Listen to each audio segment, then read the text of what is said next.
ሰላም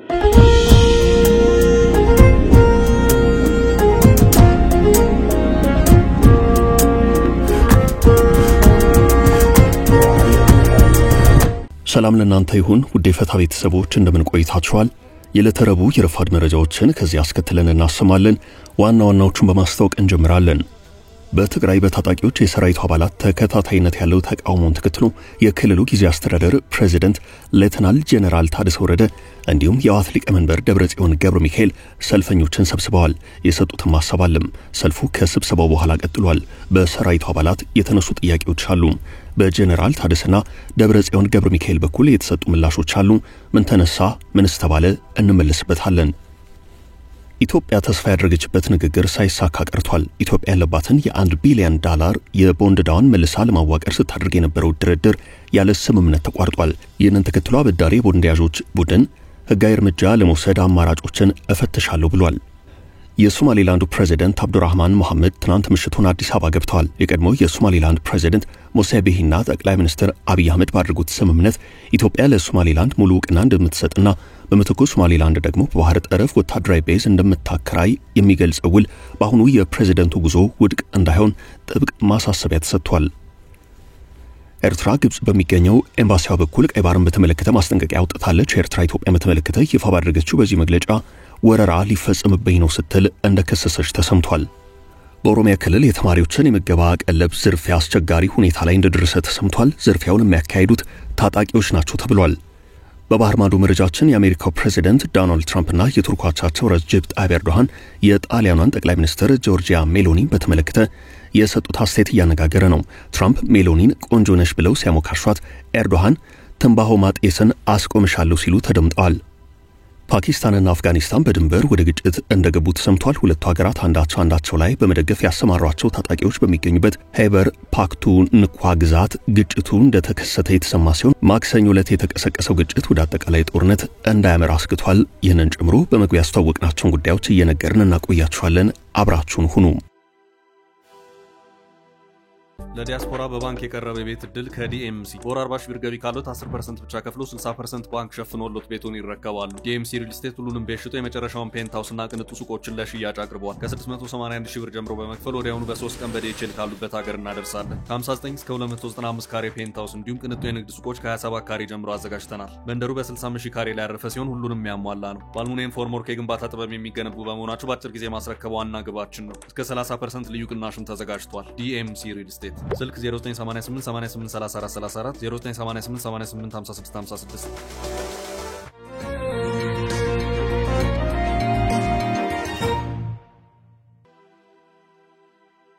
በሰራዊቱ አመጽ እነ ደብረጽዮን ዝምታቸውን ሰበሩ። በትግራይ አርሚ በሚል የጦር አደረጃጀት ያሉ ታጣቂዎች ከያሉበት ካምፕ ወጥተው የደሞዝና የጥቅማ ጥቅም ጥያቄዎች ማንሳታቸውን ተከትሎ የትግራይ ክልል ጊዜያዊ አስተዳደር ምላሽ ሰጥቷል። እነ ደብረጽዮን ሰራዊቱን ፊት ለፊት በማግኘት ዝምታቸውን ሰብረዋል። ምላሹ የተሰጠው በሌተናል ጄኔራል ታደሰ ወረደ በሚመራው የትግራይ ጊዜያዊ አስተዳደር በኩል መሆኑን የክልሉ የኮሚዩኒኬሽን ቢሮ ባወጣው መግለጫ አስታውቋል። ይህ መግለጫ በታጣቂዎቹ በኩል የተነሳውን ጥያቄ ተከትሎ ጥቅምት 3 2018 ዓ.ም ጥያቄ ካነሱት አካላት ጋር ውይይት የተደረገ መሆኑን አመላክቷል። በዚህ ውይይት የህወሓት ሊቀመንበር ደብረጽዮን ገብረ ሚካኤል የጊዜያዊ አስተዳደሩ ፕሬዝዳንት ሌተናል ጄኔራል ታደሰ ወረደ እንደተገኙ የዶይቼ ቬለ ዘገባ አመላክቷል። ትናንት ምሽቱን ይፋ የሆነው የጊዜያዊ አስተዳደሩ መግለጫ በዚህ ውይይት ወቅት ታጣቂዎቹ አንስተዋቸዋል ያሏቸውን ጥያቄዎች ዘርዝሯል። ጥያቄው ከደሞዝና ጥቅማ ጥቅም ጋር የተያዘ ነው። ሆኖም የውይይት መደረጉ ከተገለጸ በኋላ መግለጫው ከመውጣቱ በፊት በትናንትናው ዕለት በተመሳሳይ መልኩ የነዚህ ታጣቂዎች ሰልፍና የመንገድ የመዝጋት እንቅስቃሴዎች ታይተዋል። ውይይቱ ተካሄደ የተባለው ጥቅምት 3 ቀን ሲሆን ሌላኛው ተጨማሪ ሰልፍ የተካሄደው ደግሞ በትናንትናው ዕለት ጥቅምት 4 ነው። በሰራዊቱና በአመራሮቹ መካከል ተካሄደ የተባለው ሰልፍ ለብዙሃን መገናኛዎችም ሆነ ለሌሎች ሰዎች ዝግ የነበረ ሲሆን ከዚያው ከትግራይ የወጡት ዘገባዎችም ይህን አመላክተዋል። ውይይቱ ምን ነበር የሚለውን በተመለከተ የተወሰነ ፍንጭ የሰጠ ሐሳብ ያመላክተው ትናንት ምሽቱን ይፋ የሆነው የክልሉ የኮሚዩኒኬሽን ቢሮ መግለጫ ነው።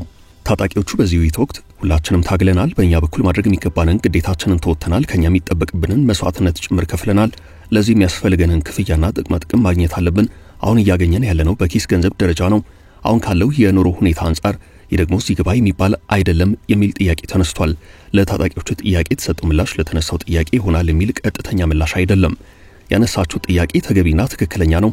ሁሉም ነገር የሚሆነው የትግራይ አቅም በፈቀደው መጠን ነው። መንግስት የሚሰራውን በእቅድ ነው።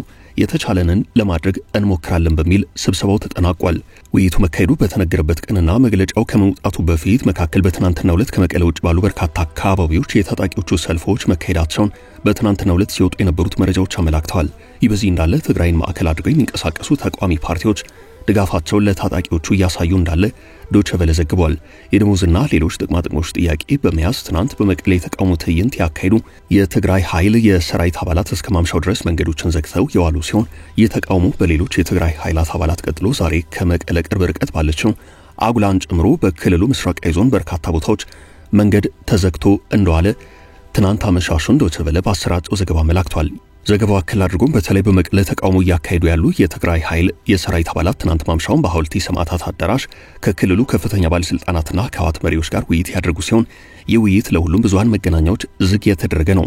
የትግራይ ኃይላት አባላቱ የደሞዝ ጭማሪ፣ ጥቅማጥቅሞች እንዲሁም ሌሎች ጥያቄዎችን ማቅረባቸውን ቀጥለዋል። እየቀጠለ ያለው ተቃውሞን ተከትሎ ዛሬ የድጋፍ መግለጫ ያወጣው የትግራይ ነጻነት ፓርቲ በበኩሉ በትግራይ ያለው ስርዓት ለመገርሰስ ወጣቶች፣ ሴቶችና ሌሎች የህብረተሰብ ክፍሎች ጥያቄዎቻቸውን ይዘው ተቃውሞን ይቀላቀሉ ሲል ጥሪ አቅርቧል።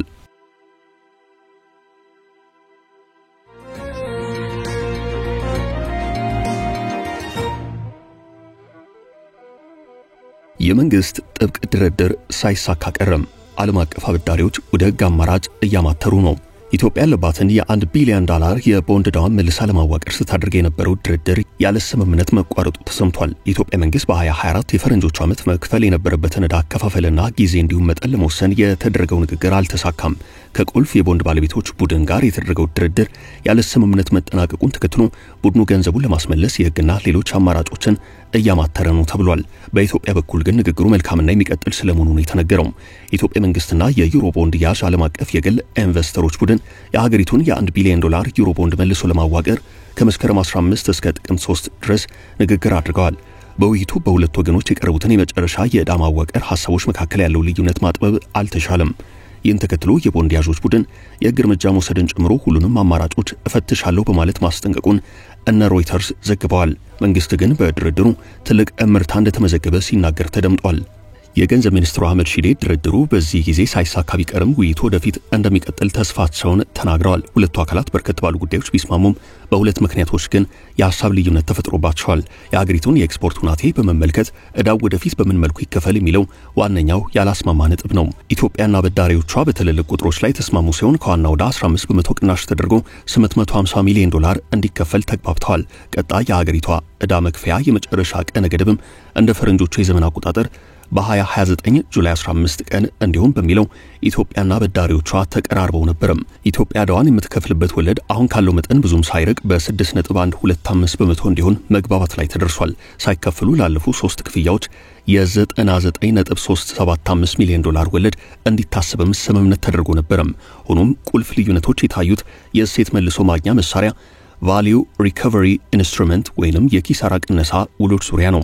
በኢትዮጵያ ኤክስፖርት ሁናቴ ላይ በሚወሰነው የዕዳ ክፍያ ስምምነት አልተገኘም። አበዳሪዎቹ የሀገሪቱ ኤክስፖርት ገቢ መሻሻል ካገኘ የ$400 ሚሊዮን ቦነስ ክፍያ ሲጠይቁ የኢትዮጵያ መንግስት ግን $180 ሚሊዮን ብቻ ለመክፈል ሐሳብ አቅርቧል። አበዳሪዎች ይህንን ክፍያ የሚያገኙት የሀገሪቱ ኤክስፖርት ከጨመረ ብቻ ሲሆን ኤክስፖርቱ የሚቀንስ ከሆነ ክፍያውን አያገኙም። ይህ ከፍተኛ ልዩነት የታየበት ነው። የገንዘብ ሚኒስትሩ በአሁኑ የህግና የፋይናንስ ጉዳዮች ላይ ባልተደረሱ ስምምነቶች ወደፊት ስምምነት ላይ ሊደረስ ይችላል በሚል ተስፋቸውን ገልጸዋል። አበዳሪዎች ግን ያላቸውን የማስከፈያ አማራጭ ሁሉ ለመጠቀም እያማተሩ ነው። በንግግሩ ኢትዮጵያን የወከለው የህግና የፋይናንስ ድርጅቶች ዋይት ኤንድ ኬዝ ኤልኤልፒና ላዛርድ የሚሰኙ ሲሆኑ ኢትዮጵያ የዕዳ መልሶ ማዋቀሩን የማታሳካ ከሆነ በቀጣይ ዓመት ለቦንዱ የምትከፍለው ዕዳ ችግር ሊፈጥርባት ይችላል። ስምምነት ካልተገኘ መንግስት በድጋሚ ዕዳ ያለመክፈል ሂደት ውስጥ ሊገባ የሚችል ሲሆን ዕዳ የማትከፍል ሀገር በሚል የሚያስፈርጅና ሀገሪቱ ልታገኘው የምትፈልገውን የገንዘብ የምንጭ ሂደት የሚያደርግና የመበደር ሁናቴን በእጅጉ ከባድ የሚያደርገው ነው። መንግስት ያለ ስምምነት ክፍያ ለመፈጸም ያለውን የዶላር ክምችት ሊያመናምን መቻሉም ሌላኛው ጉዳት ነው።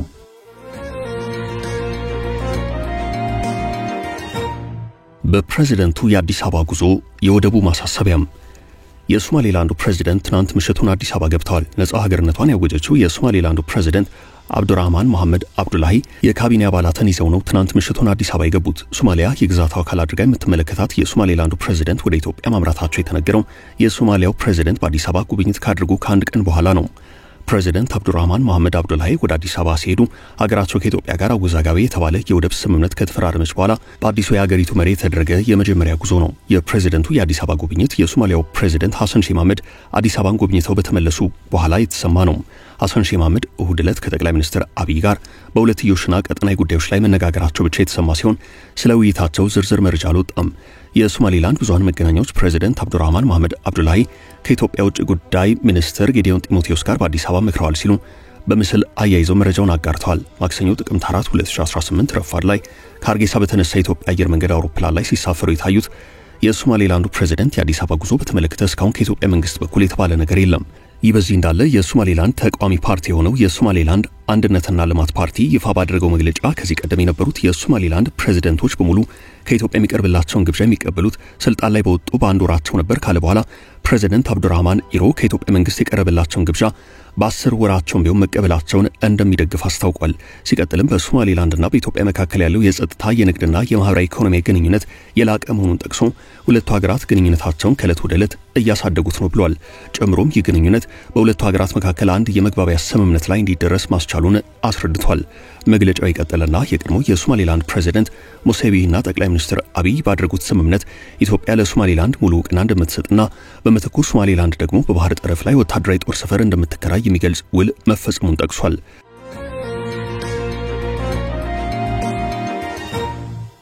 ለወረራ እየፎከሩ ነው። ኤርትራ ግብጽ በሚገኘው ኤምባሲዋ በኩል ቀይ ባህርን በተመለከተ ማሳሰቢያ አውጥታለች። ኤርትራ ኢትዮጵያን በተመለከተ ይፋ ያደረገችው በዚሁ መግለጫ ወረራ ሊፈጸምብኝ ነው ብላለች።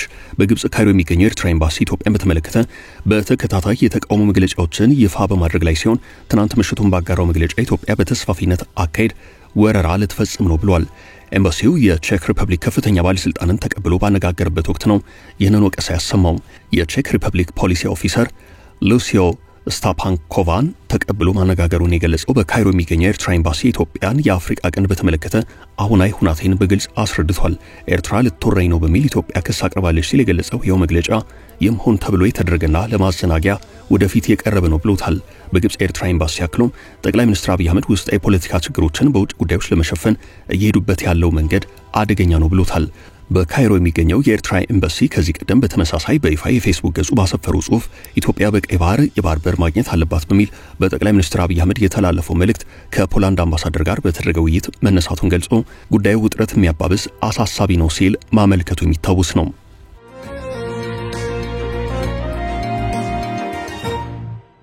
የኦሮሚያው አነጋጋሪ ዝርፊያም በኦሮሚያ ክልል በትጥቅ የሚንቀሳቀሱ ኃይላት በክልሉ ለተማሪዎች ምገባ የተዘጋጁትን የምግብ መስሪያ የቀለብ ግብዓቶችን እየዘረፉ መሆናቸውን ዋዜማ ዘግባለች።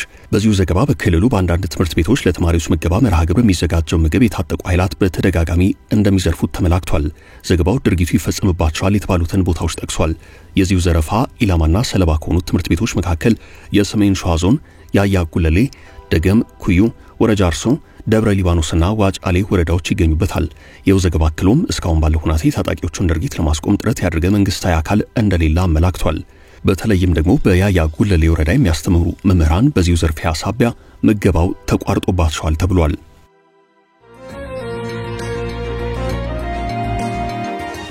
አነጋጋሪው የትራምፕና የኤርዶሃን ክስተት የአሜሪካው ፕሬዝዳንት ዶናልድ ትራምፕና የቱርኩ አቻቸው ረጀብ ጣይብ ኤርዶሃን የጣሊያኗን ጠቅላይ ሚኒስትር ጆርጂያ ሜሎኒን በተመለከተ ያስተላለፉት መልእክት እያነጋገረ ነው። በግብጽ በተካሄደው የጋዛ የሰላም ጉባኤ ላይ የአሜሪካው ፕሬዝዳንት ዶናልድ ትራምፕ በመድረኩ ላይ ከኋላቸው ቆመው የነበሩትን የጣሊያኗን ጠቅላይ ሚኒስትር ጆርጂያ ሜሎኒን ቆንጆ ወጣት እንስት ነሽ ሲሉ ገልጸዋቸዋል። በወቅቱ ከመሪዎች መካከል በመድረኩ ላይ የነበሩ ብቸኛዋ ሴት መሪ ሜሎኒ ብቻ ነበሩ። ይህን አሜሪካ ውስጥ ቢሆን የተናገርሁት ትልቅ ችግር ውስጥ ገባ ነበር ያሉት ፕሬዝዳንት ዶናልድ ትራምፕ ስሜቴን መደበቅ አልችልም፣ የጣሊያኗ ጠቅላይ ሚኒስትር እጅግ ውብ ናት ብለዋል። ትራምፕ አከል አድርገውም ጠቅላይ ሚኒስትር ሜሎኒ ይህን በመናገሬ የምትቀየመኝ አይመስለኝም ብለዋል። የትራምፕ አስተያየት በማህበራዊ ትስስር ገጾች እያነጋገረ ያለ ሲሆን አንዳንዶች ቅን ልባዊ ምስጋና ነው ሲሉ የገለጹት ሲሆን ሌሎች ደግሞ በእንደዚህ አይነት ከፍተኛ የዲፕሎማሲ መድረክ ላይ የአንድን ሴት መሪ ገጽታ ብቻ ማንሳት ሙያዊነት እንዲሁም ግብረ ገብነት የጎደለው ነው ሲሉ ተችተዋል። በዚሁ ተመሳሳይ መድረክ የጣሊያኗ ጠቅላይ ሚኒስትር በቱርኩ ፕሬዚደንት ረጀብ ጣይብ ኤርዶሃን የተሰጣቸው አስተያየት እያነጋገረ ነው። በጣም አምሮብሻል ሲሉ ያሞካሿት ኤርዶሃን ነገር ግን ሲጃራ ማጨስን አስቆምሻለሁ ሲሉ የጣሊያኗን ጠቅላይ ሚኒስትር አይኗን እያዩ አስተያየት ሰጥተዋታል። ኤርዶሃን ለጣሊያኗ ጠቅላይ ሚኒስትር ጆርጂያ ሜሎኒ ሲናገሩ አጠገባቸው የነበሩት የፈረንሳይ ፕሬዚደንት ኢማኑኤል ማክሮን ሜሎኒን ትንባሆ ከመጠጣት ማስቆም የማይታሰብ ነው ሲሉ ተደምጠዋል።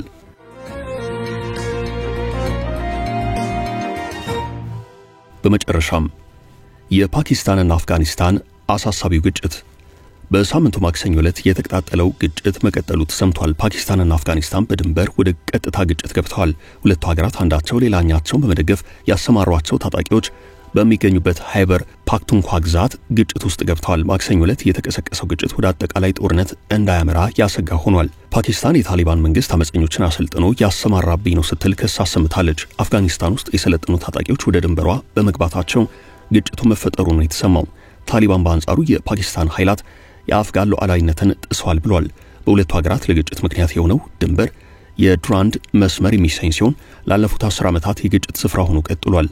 እንደ ፈረንጆቹ አቆጣጠር ከ2021 ጀምሮ ታሊባን ወደ ስልጣን ከመጣ ወዲህ ከእስላማባድ ጋር ያለው ግንኙነት የሻከረ ነው። ፓኪስታን ትጥቅ አንስቶ የሚዋጋትንና የሽብር ድርጊቶችን የሚፈጽመውን በአፍጋን ድንበር ውስጥ የሚንቀሳቀሰውን ታሪክ ታሊባን ፓኪስታን ወይንም ቲቲፒ የሚሰኝ ቡድንን ታሊባን ያስታግስልኛል ብላ ተስፋ አድርጋ ነበርም። ኢስላማባድ ቡድኑ በታሊባን ስር የበለጠ ተደራጅቷል ስትል ነው ቅሬቷን የምታሰማው። ለዚህ መልስ በሳምንቱ ማክሰኞ ዕለት ፓኪስታን ድንበር ዘልቃ የአየር ጥቃት ፈጽማለች። በተጨማሪም በእግረኛ ጦር የሚደረግ ዘመቻም ከፍታለች። የቡድኑ መደበቂያዎች ናቸው ባለቻቸው የድንበር ቀጠናዎች ላይ ከፍተኛ ድብደባ ፈጽማለች። ካቡል ለዚህ መልስ የአጸፋ ተኩስ እንደሰጠች ነው የተሰማው። ታሊባን ሉዓላዊነቴን ጥሳለች በሚል የተኩስ መልስ ተሰጥቷል።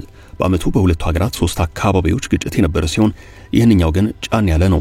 ተንታኞች በድንበር የትጥቅ ትግል በተመለከተ ሁለቱ ሀገራት ንግግር የማያደርጉ ከሆነ ግጭቱ ይባባሳል ባይ ናቸው። የፓኪስታን የውጭ ጉዳይ መስሪያ ቤት በግጭቱ ገና መልስ ያልሰጠ ሲሆን ታሊባን ግን ፓኪስታን ከትንኮሳ እንድትቆጠብ አሳስቧል። ካቡልና ኢስላማባድ ሰፊ ድንበር የሚጋሩ ቢሆንም በመካከላቸው ለዘመናት የቀጠለ አለመተማመን አለ። ለዛሬ ያዝንላችሁ ርዕሰ ጉዳዮች እዚህ ላይ ቋጨን። ላይክ፣ ሼር እና ኮሜንት በማድረግ ለቻናላችን ድጋፋችሁን መግለጽ እንዳትዘነጉ እያልን ከሌሎች መረጃዎች ጋር ደግመን እስክንገናኝ ቸር ያሰማን።